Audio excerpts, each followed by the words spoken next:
you join me out and about in the estate this afternoon. We are giving it a nice run round in the hot weather, getting all the oil nice and warm, ready to give it a service.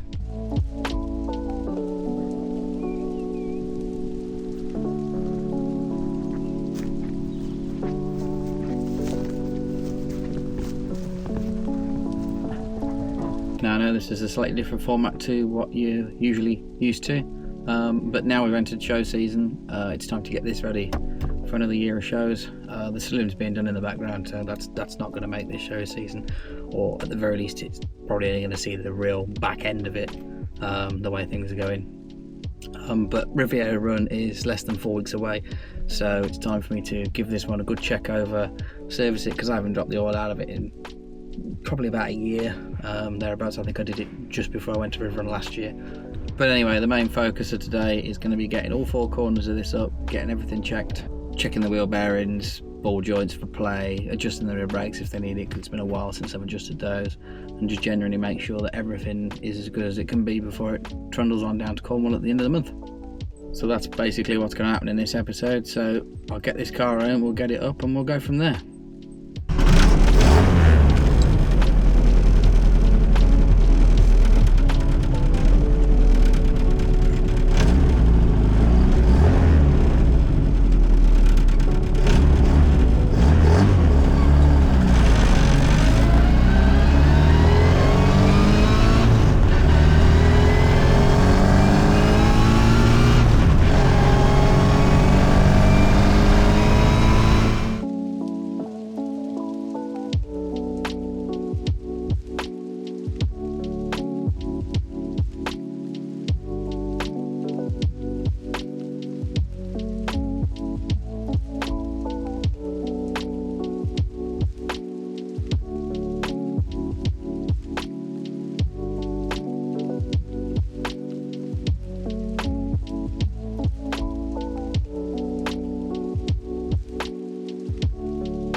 So while the oil was draining off, I thought I'd just go over what I'm going to be putting back in and what I've just taken out. So when this engine was built last year, it was filled with Miller's Classic Mini 20W50, purely because it's got all the additives and everything in it that you don't get in your typical sort of Halfords classic oil, specifically formulated for mini gearboxes, because obviously the sump is your gearbox, so there's that. But I'm not putting that back in. I'm actually going to put in some of this, which was recommended to me by a few people, and as my engine is a sort of beefed up 1380 with a cam and straight cuts and whatnot, I thought I'd give that a go and see how I get on. So I've got 6 litres of that because I'm running a small oil cooler as well. I probably won't use all of it, but leave some left over for topping up and whatnot. How's about that for undoing the oil filter?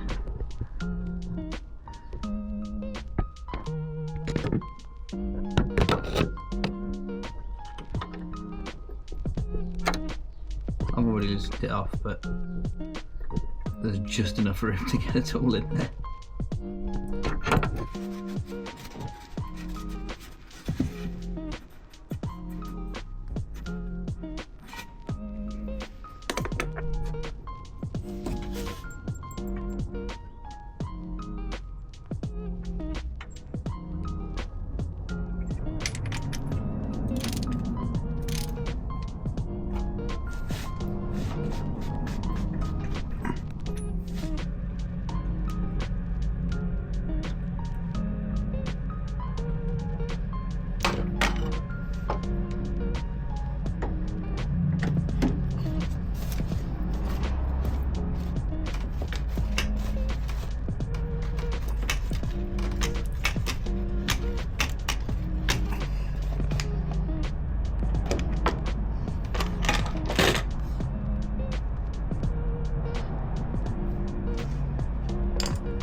Yeah, that definitely needs changing. Good news is I've got a pair in the garage waiting to go on.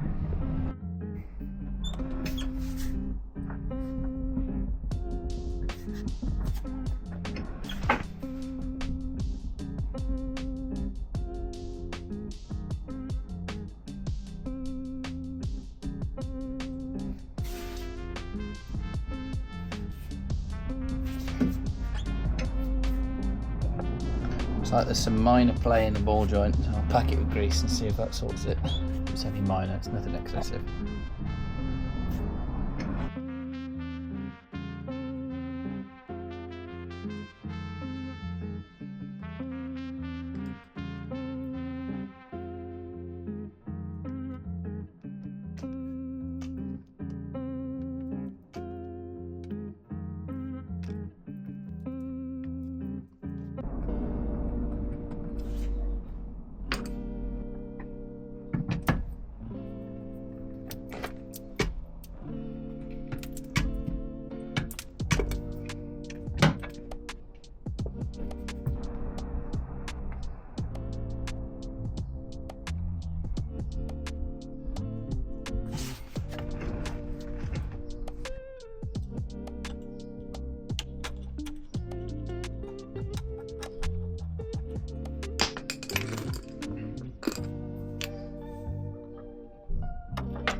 Not so minor. I'll have to change that or reshim it at least.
Okay, to summarise from the walk around the car, the back isn't fine. I had to adjust the driver's rear shoe just a little bit, so that's sorted. The passenger upper ball joint is going to need shimming or changing. I'm going to try shim it first, which I'm not going to bother filming because everyone knows that shimming ball joints is, well, there's plenty of videos out there of doing it. You don't need to see me show you it, because you'll have seen it somewhere before, probably, maybe, I don't know. I ain't gonna film it anyway. 2 front tyres, one is slightly better than the other, so it'd probably do as a spare, but the one is bald right on the inner edge. But the way the suspension's set up on that car probably explains quite a bit. I've ordered a new cap and rotor arm as well, a proper Lucas one, not one of these aluminium crap things. So it would be a proper brass terminaled one. The plugs were quite bad actually. I was running 6s for some reason, and the ends of them were quite badly burnt, so I've upped them to 7s, put a set of 7s that I had in there, which were new NGKs, and I've gapped them to 0.28 thou, which is what the 6s were initially gapped to. So all I've got to do tomorrow is, when I've got my tyres fitted, put the wheels back on, and finish topping the oil up, and then once I've done that ball joint, take it for a spin and see what's what.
So it's been a few days.